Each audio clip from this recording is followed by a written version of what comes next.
திருவண்ணாமலை மாவட்டம் வந்தவாசி அடுத்த பெரணமல்லூரில் உள்ள ஸ்ரீ பாஞ்சாலியம்மன் கோயிலில் அக்னி வசந்த விழாவை முன்னிட்டு நடைபெற்ற துரியோதனன் படுகளம் நிகழ்ச்சி பக்தர்களை பெரிதும் கவர்ந்தது.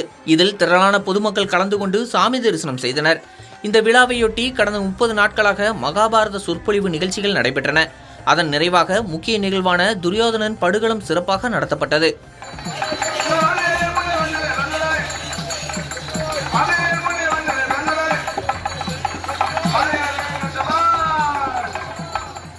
மகாபாரதத்தில் நடந்த சம்பவங்களை இளைஞர்களுக்கு எடுத்துக் கூறும் வகையில் இந்த நிகழ்ச்சி நாடக வடிவில் அரங்கேற்றப்பட்டது.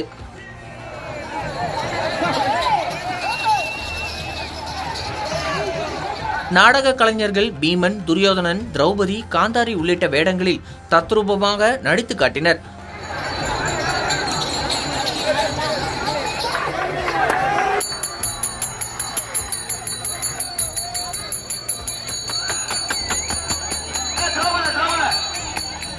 முன்னதாக திரௌபதி அம்மனுக்கு சிறப்பு அபிஷேகங்களும் ஆராதனைகளும் நடைபெற்றன.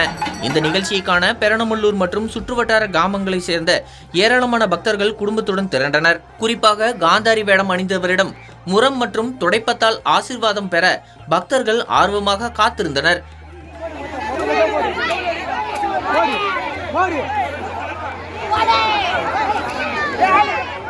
சிலர் துடைப்பத்தால் அடி வாங்கியும் ஆசீர்வாதம் பெற்றனர். இவ்வாறு பெற்றால் தங்களுக்கு இருந்த பீடைகள் நீங்கி நன்மைகள் கிடைக்கும் என்பது பக்தர்களின் நம்பிக்கையாக உள்ளது.